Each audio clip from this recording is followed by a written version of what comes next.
Hello guys, আজকে আমরা সকাল সকালে রেডি হয়ে গেছি। এখন বাজে ওই 8টার মতো। আজকে আমরা বেরোচ্ছি, এখন যাচ্ছি আমরা ডায়মন্ড হারবারে। তো চলো যেতে যেতে তোমাদের পুরো ব্লগটা শেয়ার করবো। সবাই রেডি হয়ে গেছি। প্রীতি হ্যালো বলো। বলো আমি বলো আমি বেউ বেউ বেউ যাচ্ছি।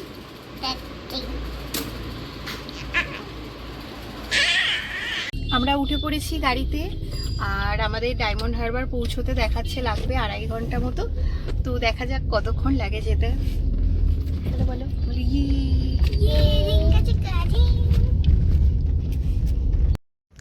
আমাদের বাড়ি থেকে ওই 56 কিলোমিটার মতো লাগবে ডায়মন্ড হারবারে পৌঁছতে।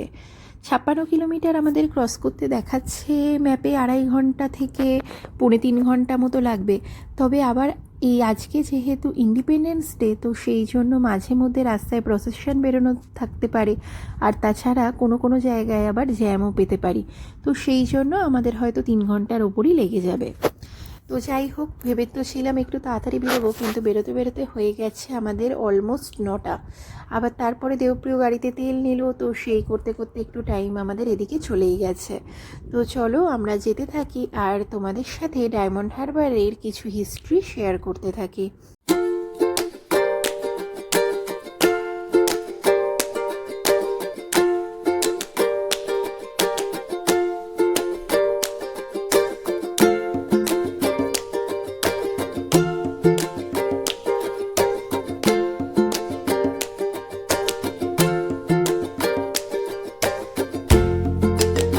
আমাদের মোটামুটি 1 ঘন্টা গাড়ি চালিয়ে আসা হয়ে গেছে, এখনও দেখাচ্ছে 1.5 ঘন্টা বাকি।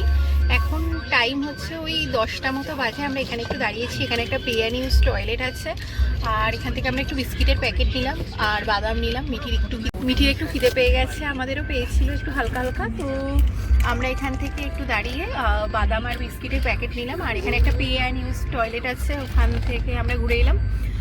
দেবপ্রিয় গেছে এখন, আর এই যে কৃতি একটুখানি গাড়িতে 1 ঘন্টা ঘুমিয়ে নিয়েছিল, এখন উঠে পড়েছে, খেলছে।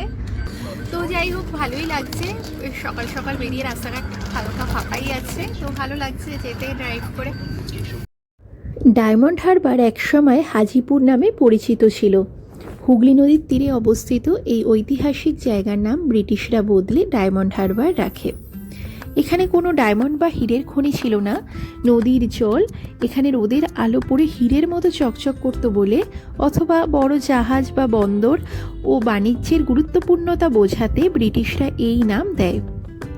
প্রাচীন যুগে ওই 1600 থেকে 17 শতকে এই নদীপথে পর্তুগিজ জলদস্যুদের খুব উপদ্রব ছিল। নদী সুরক্ষার জন্য এখানে চিংড়িখালি কেল্লা তৈরি করা হয়েছিল। কলকাতা বন্দরে পৌঁছানোর আগে বড় জাহাজগুলো এখানে থামত। নদী চওড়া থাকার কারণে জাহাজ এখানে ঘোরানো ছিল অতীব সহজ। 1851 সালে কলকাতা থেকে ডায়মন্ড হারবার পর্যন্ত ভারতের প্রথম টেলিগ্রাফ লাইন চালু হয়।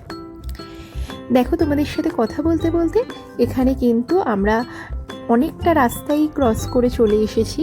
আর ডায়মন্ড হারবারের একদম কাছে আমরা যখন ঢুকেছি, তখন কিন্তু আমরা ছোট ছোট কতগুলো প্রসেশনও দেখতে পেলাম ইন্ডিপেন্ডেন্স ডের জন্য।